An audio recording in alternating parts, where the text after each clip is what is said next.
বিনা প্রতিদ্বন্দ্বিতায় নির্বাচিত হওয়ার সুযোগ বন্ধ করল নির্বাচন কমিশন। একক প্রার্থী থাকলে সেই আসনে না ভোটের বিধান পুনর্বহাল করেছে ইসি। বাতিল করা হয়েছে ইভিএম বিষয়ক সব বিধান। সোমবার নবম কমিশন সভা শেষে এসব তথ্য জানান নির্বাচন কমিশনার আবুল ফজল মোহাম্মদ সানাউল্লাহ। বলেন, এক সপ্তাহের মধ্যে আরপিও এবং আচরণবিধি আইন মন্ত্রণালয়ে পাঠানো হবে। সোমবার গণপ্রতিনিধিত্ব আদেশ ১৯৭২ সংশোধন অধ্যাদেশ ২০২৫ এবং রাজনৈতিক দল ও প্রার্থীর আচরণ বিধিমালা ২০২৫ নিয়ে মুলতবি সভায় বসে নির্বাচন কমিশন। নবম কমিশন সভায় আগেই চূড়ান্ত হয় আচরণ বিধিমালার খসড়া, মুলতবি সভায় চূড়ান্ত হয় আরপিও এর খসড়া। আরপিওতে আইনশৃঙ্খলা বাহিনীর সংজ্ঞায় সশস্ত্র বাহিনীকে অন্তর্ভুক্ত করা হয়েছে।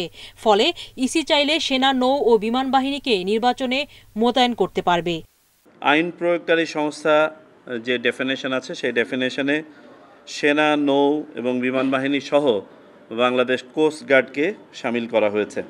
কোনো আসনে একজন প্রার্থী থাকলে সেখানে না ভোট থাকবে। যদি না ভোট বেশি হয় তাহলে আবারও নির্বাচন হবে। দুজন প্রার্থী সমান ভোট পেলেও লটারি নয়, পুনর্নির্বাচন হবে। কোথাও একজন প্রার্থী হয়, বিনা ভোটে নির্বাচিত হবে না। সার্বিকভাবে না ভোট নয়, যদি কোনো কনস্টিটিউয়েন্সিতে মাত্র একজন ক্যান্ডিডেট হয় তাকেও নির্বাচনে যেতে হবে, তার বিপক্ষে না প্রতিদ্বন্দ্বিতা করবে। এবং সেখানে যদি পুনরায় না বিজিত হয় দ্বিতীয় ইয়েতে, তাহলে আর ভোট হবে না, তখন ব্যক্তি প্রার্থী বিবেচিত হবে। খসড়া অনুযায়ী অনিয়ম হলে পুরো আসনের ভোট বাতিল করতে পারবে কমিশন। কার্যক্রম নিষিদ্ধ হওয়া দলের নিবন্ধন নিয়ে ইসির করণীয় স্পষ্ট করা হয়েছে। জোটগত নির্বাচন করলেও ভোট করতে হবে নিজের দলের প্রতীকে।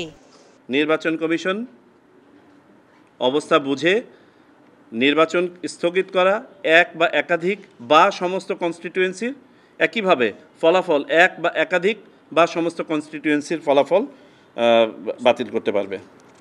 ভোট গণনার সময় গণমাধ্যম কর্মীরা থাকতে পারবেন। এদিকে নতুন দল নিবন্ধনে ১৪৩টি আবেদনের মধ্যে ২২টির আবেদন প্রাথমিকভাবে উত্তীর্ণ হয়েছে। সুলতানা জাহান মিতু, ইন্ডিপেন্ডেন্ট নিউজ, ঢাকা।